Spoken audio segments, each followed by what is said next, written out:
तो बात चल रही थी ई कार्निवल की। और इसके अंदर पार्ट लेने के लिए हम आप सभी से रिक्वेस्ट करते हैं, सभी स्टूडेंट्स से। और ये आप कर सकते हो हमारे यूसीईटी कॉलेज की वेबसाइट पर। इन प्रतियोगिताओं में रजिस्टर करें, क्योंकि इसमें आपको मिलेंगे 60 से 70 हजार रुपए के पुरस्कार। ई कार्निवल का उद्देश्य कोविड 19 के समय में विद्यार्थियों का स्ट्रेस कम करना है, और इसे स्पॉन्सर कर रहा है टेकिप 3 प्रोजेक्ट। तो चलिए अब हम चलते हैं आज के कार्यक्रम की ओर और देते हैं हमारा परिचय। तो नमस्कार, सलाम, सत श्री अकाल दोस्तों। मैं हूं आपका होस्ट और दोस्त डॉक्टर गुरवीर सिंह। स्वागत है आपका आज की शाम के बहुत ही प्यारे कार्यक्रम सरस काव्य संगम में। कार्यक्रम को आयोजित किया है यूसीईटी बीकानेर टेक्निकल यूनिवर्सिटी की सोशल रिस्पॉन्सिबिलिटी टीम के द्वारा। और इस कार्यक्रम में आप सभी दर्शकों के स्वागत के लिए आदरणीय कुलपति Bikaner technical university professor HD Charan sir, UCET Bikaner के director doctor YN Singh sir, social responsibility cell की कन्वेनर डॉक्टर ममता शर्मा पारीक और members doctor Anu Sharma, doctor Gayatri Sharma, doctor Rakesh Parmar, doctor Preeti Pareek, Deepika Nawani और श्री अभिषेक पुरोहित जी हमारे साथ जुड़ चुके हैं। अब वक्त आ गया है कि मैं हमारी काव्य झोली के 4 पुष्प, जी हाँ, हमारे आज के कार्यक्रम के 4 कवियों का परिचय दे दूं। और कवियों का परिचय कविता के माध्यम से ही हो तो सबको अच्छा महसूस होगा।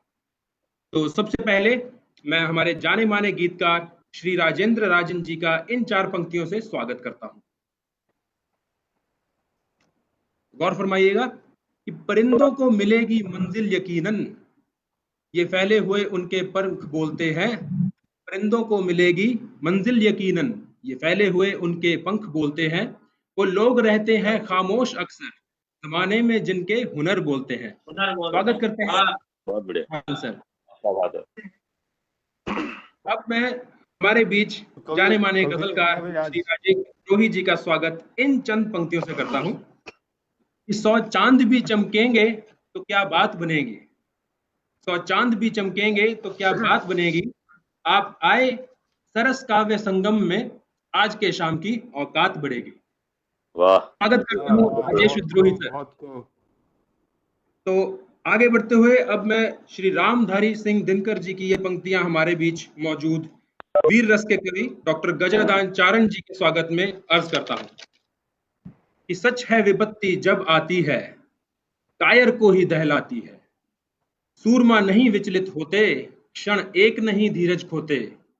विघ्नों को गले लगाते हैं, कांटों में राह बनाते हैं।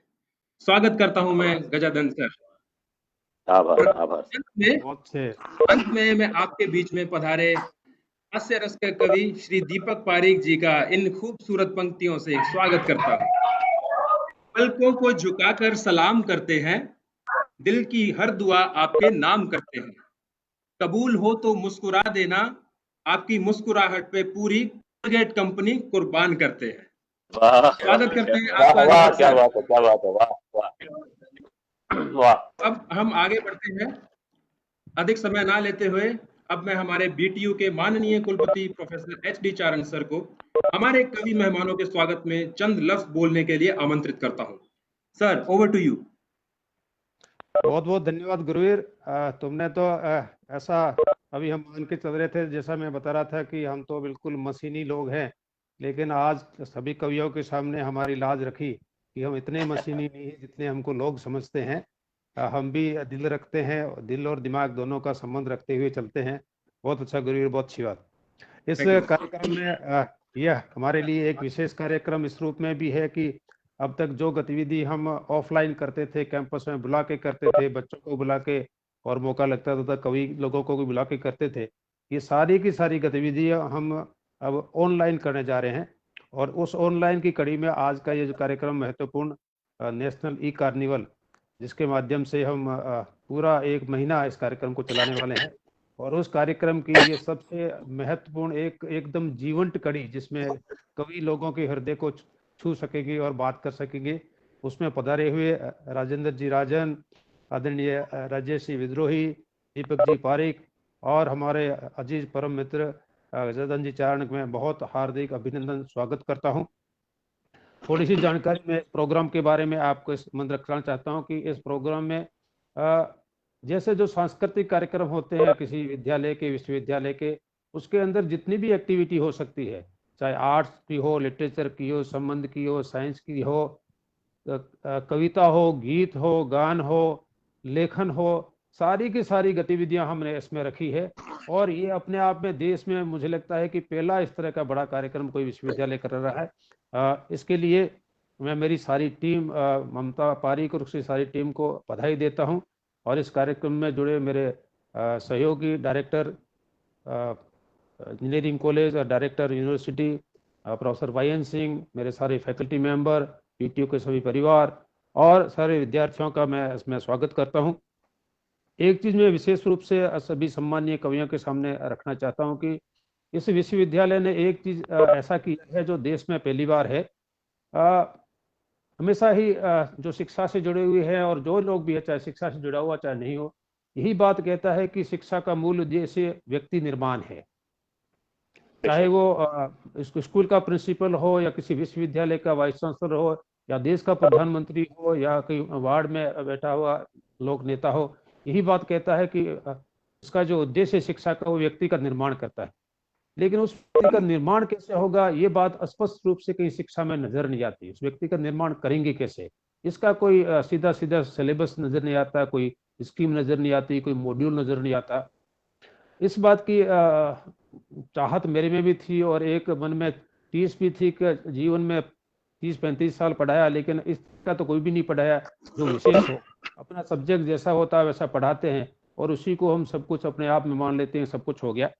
जब मुझे वाइस चांसलर बनने का मौका मिला तो मेरे पास मोटी मोटी 2 टास्क थी, जो सभी और वाइस चांसलर भी कहते हैं कि एक तो मैं एज एग्जीक्यूटिव ऑफिसर विश्वविद्यालय की जो गतिविधियां होती है, एग्जाम कराना, सिलेबस बनाना, स्कीम बनाना और जो भी सिलेक्शन प्रोसेस, ये काम करूं। एक ही गतिविधि सभी करते हैं। मुझे लगता है कि ये गतिविधियां इतनी महत्वपूर्ण है, लेकिन उतनी महत्वपूर्ण नहीं है कि आपको कोई विशेष लगे। ये भी हो सकता है कि बिल्डिंग बनाओ, उसमें अपना नाम लिखाओ, ये भी एक गतिविधि होती है।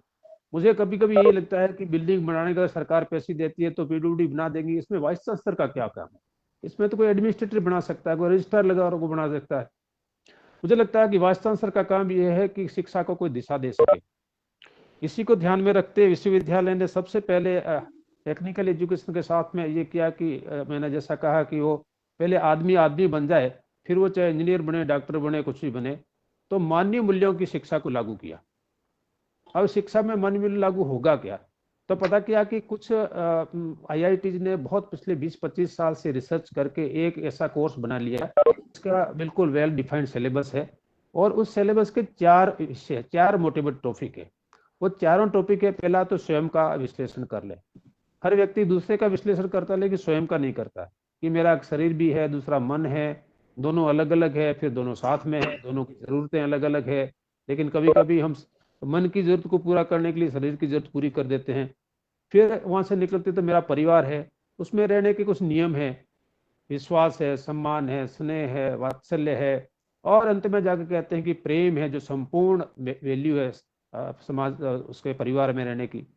और परिवार से जब बाहर निकलते हैं तो पड़ोसी भी मेरा परिवार है, मेरा गांव मेरा परिवार है, मेरा देश मेरा परिवार है और उसको ज्यादा और एक्सटेंड करें तो पूरा मानव से मानव विश्व मेरा परिवार है। और तभी तो बातचीत में हम यही कहा जाता है कि वसुधैव कुटुंबकम, कि पूरी पृथ्वी पे जितने भी लोग हैं वो मेरा कुटुंब है। लेकिन इसके नियम क्या है रहने के लिए, ये नियम क्या है, ये शायद किसी को बताए नहीं जाते। तो तीसरा चैप्टर ये है कि हमारा जो एक्सटेंडेड फैमिली है वो मानव टू मानव है। और चौथा हमारा जो विस्तार है जीवन का, वो हमारी प्रकृति है। तो ये 4 विषय है हमारे जीवन के, चाहे वो वाइस चांसलर हो, चाहे विद्यार्थी हो, चाहे वो कवि हो, उसका पूर्ण जीवन इन 4 विषयों में समाहित है। तो इन चारों जगह हमारी जिम्मेवारी क्या बनती है, हमारी भागीदारी क्या बनती है, हमारी रिस्पॉन्सिबिलिटी क्या बनती है, इस बात को हम समझ लें और उसका निर्वहन कर लें। जब हम इसका निर्वहन करते हैं तो निश्चित रूप से एक ही चीज निकल के आती है कि हम एक दूसरे के पूरक है, हम एक दूसरे के सहयोगी है, यानी सह-अस्तित्व में ही अस्तित्व है। इस भाव को समझने के लिए इस 4 विषयों को पढ़ाया जाता है। और इस 4 विषयों को पढ़ाने के लिए जब बात आई तो मुझे लगा इसको पढ़ाएगा कौन? जब पढ़ाने वाले के विचार से लेकर व्यवहार तक ये उसके आचरण में नहीं होगा तो भाषण देने से काम नहीं चलने वाला, आचरण में होने चाहिए।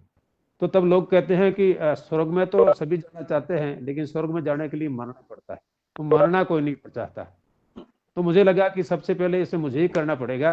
तो मैं सबसे पहले 8 दिन की ट्रेनिंग IIT में लेके आया इन्हीं 4 विषयों को समझने के लिए। मेरे डीन साहब भी मेरे साथ गए, प्रोफेसर भाई सिंह आपके साथ बैठे हैं, और लोगों ने वहां कहा कि आप पहले वाइस चांसलर जो 8 दिन तक लगातार सुबह 9 बजे से लेकर 7 बजे फोन बंद करके बैठे हो और इतनी फ्री हो, कैसे आ गए।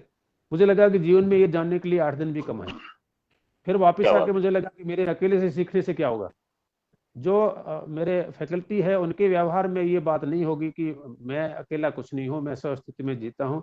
इन्हीं चारों स्तर पे मैं व्यवस्था में रह सकता हूँ, समझ से रह सकता हूँ, हारमोनी से रह सकता हूँ, तभी मेरे विद्यार्थी मेरे से सीख सकते हैं। उस नाते फिर मैंने मेरे फैकल्टी की ट्रेनिंग शुरू की, और मुझे आपको बताते हुए बहुत अच्छा लगता है कि अब तक हम 450 टीचर्स की ट्रेनिंग करा चुके हैं, और उसमें से 50 टीचर ऐसे हैं जिन्होंने हायर लेवल की ट्रेनिंग ली है, वो दूसरे को ट्रेन भी कर सकते हैं। बच्चों के अलावा टीचर्स को they are trainer for trainers. और ये विषय जो मेरे यहाँ engineering, MBA, MCA, hotel management, BE design, architect इतने हैं, सबको अनिवार्य रूप से पढ़ना है। कोई विद्यार्थी मेरे यहाँ मनुष्य बिना जा नहीं सकता, उसको कोर्स पढ़ के ही जाना है।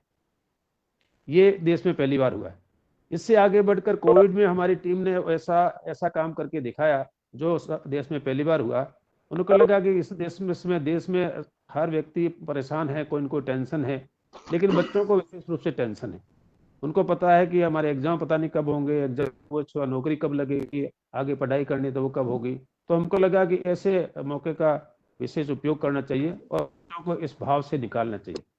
तो हमने ऑनलाइन ह्यूमन वैल्यू की ट्रेनिंग का काम शुरू किया, जिस 4 विषयों की बात कर रहा था, स्वयं, परिवार, मानव से मानव संबंध, समाज और फिर प्रकृति। इन 4 विषयों के 5 दिन तक लगातार, दिन में 3 घंटे और उसके बाद डिस्कशन। कोई 250 बच्चों की ट्रेनिंग कराई। 5वें दिन उनका फीडबैक लिया कि इसके बारे में आपका क्या कहना है। इतना उत्साहवर्धक फीडबैक था उनका, बच्चों को लगा कि ये तो जीवन का हिस्सा है, सबसे पहले पढ़ना चाहिए।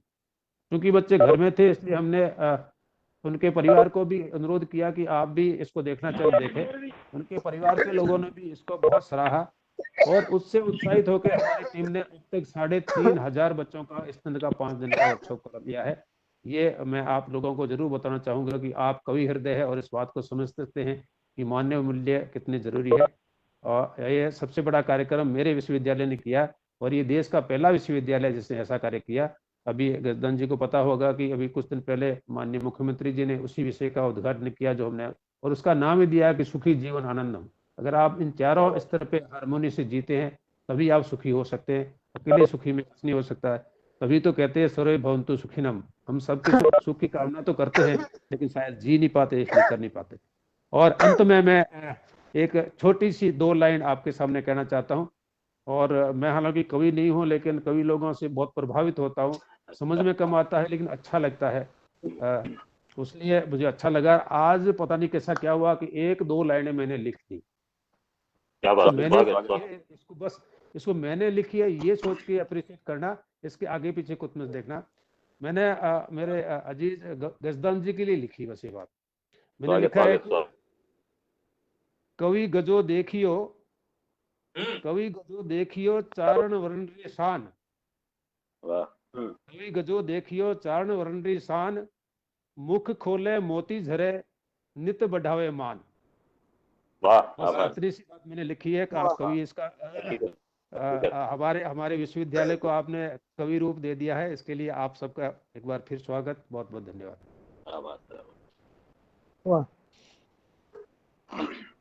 गुरुवीर सर, तो VC सर के इन स्वागत के कुछ चंद लफ्जों के बाद में अब मैं डॉक्टर गजानन चारण जी से कार्यक्रम का संचालन करने का आग्रह करता हूं। Sir please.